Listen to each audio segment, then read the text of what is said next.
निर्मल नाम के गांव में राधा रामू नाम के पति पत्नी रहते थे। उनके बेटे का नाम बिट्टू था।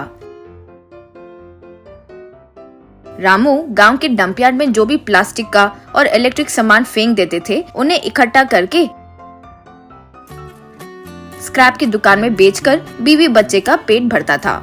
घर की कमाई कम होने के बाद भी जो भी उनके पास था, उसमें वो लोग खुशी से रहते थे। रामू अपने बेटे को अच्छी शिक्षा मिले ऐसा चाहता था। बिट्टू को गांव में एक अच्छी पाठशाला में पढ़ा रहा था। माँ बाप की ये मुश्किलें देखकर बिट्टू भी स्कूल में हमेशा फर्स्ट आता था।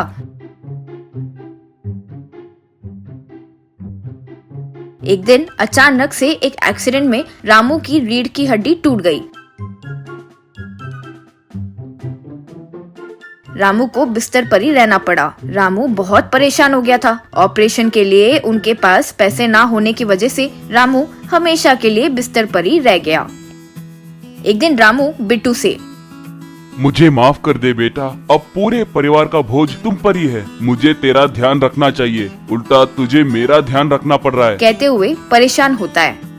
परेशान मत हो पापा, आपका और माँ का अच्छे से ध्यान रखूंगा। मैं ढेर सारे पैसे कमाकर आपका ऑपरेशन भी करवा दूंगा, कहता है। बिट्टू उसके पापा की तरह ही डंपयार्ड में जाकर प्लास्टिक और इलेक्ट्रिक सामान बेचने लगा।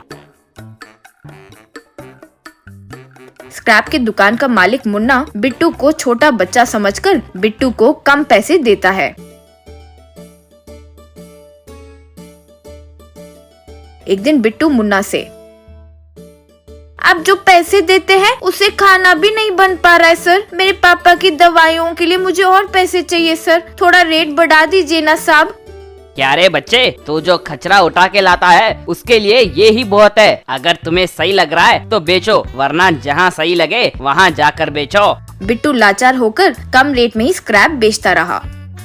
एक बार बिट्टू जब रास्ते पर जा रहा था, तब दो आदमी पेड़ के नीचे बात कर रहे थे। अरे तुझे पता है, गांव के बाहर जो भूत बंगला है वहाँ बहुत बड़ा खजाना है। हाँ पता है, वो खजाने को बचाने के लिए एक भूत अंदर है, वो भी पता है। हम वहाँ जाते हैं ना यार, अगर हमें मिल गया तो हम करोड़पति बन सकते हैं। क्या वहाँ पर? नहीं बाबा नहीं, अगर जिंदा है तो बटाने बेचकर भी जी सकते हैं। अगर मैं वो चुड़ैल के हाथों मर गया तो मेरे परिवार को कौन देखेगा? हाँ रे, सच कह रहा है, चलो घर चलते हैं। उनकी बातें सुनकर बिट्टू मन में, अरे बड़ा खजाना, अगर वो मिल गया तो पापा का ऑपरेशन भी हो जाएगा और मैं भी पढ़ाई कर सकता हूँ। लेकिन उसमें भूत बोल रहे हैं तो कैसे करूँगा? हाँ आइडिया, सोचकर भूत का ड्रेस पहनकर वो भूत बंगले में जाता है।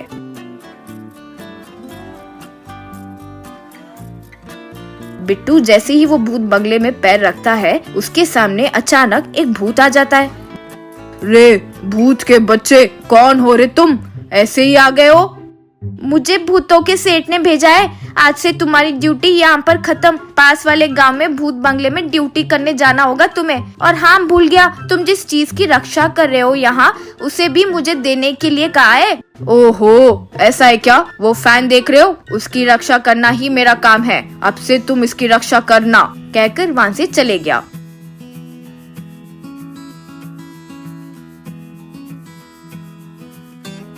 बिट्टू वो फैन को देखते हुए, ओह वो बड़ा खजाना यही है क्या? इसकी रक्षा क्यों कर रहा है वो भूत, समझ में नहीं आ रहा है। एक बार इसे घर ले जाकर देखता हूँ, सोचकर वो फैन को घर ले गया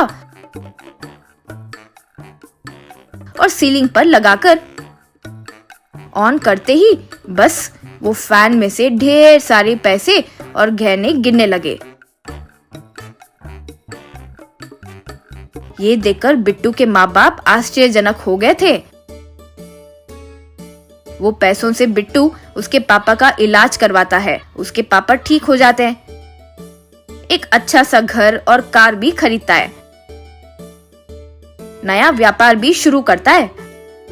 अचानक से बिट्टू को धनवान होते देख, ये बिट्टू मेरे पास स्क्रैप बेचता था, अचानक इतना धनवान कैसे हो गया? इसका राज पता लगाना होगा, सोचकर बिट्टू के घर जाकर खिड़की से झांक कर देखता है।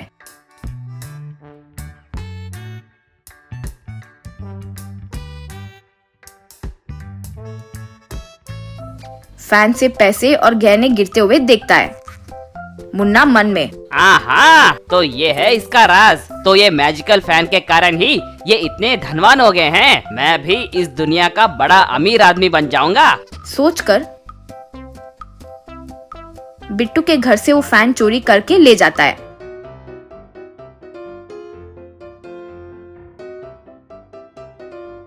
वो फैन को उसके घर में फिट करता है। फैन ऑन करते ही वहां पर भूत आ जाता है। क्या रे, मुझसे तुमने ही फैन चोरी करके ले गए हो ना, कहकर मुन्ना को मारना शुरू करता है। अरे बाप रे, नहीं, मुझे मत मारो। चिल्लाते हुए वहां से भाग जाता है।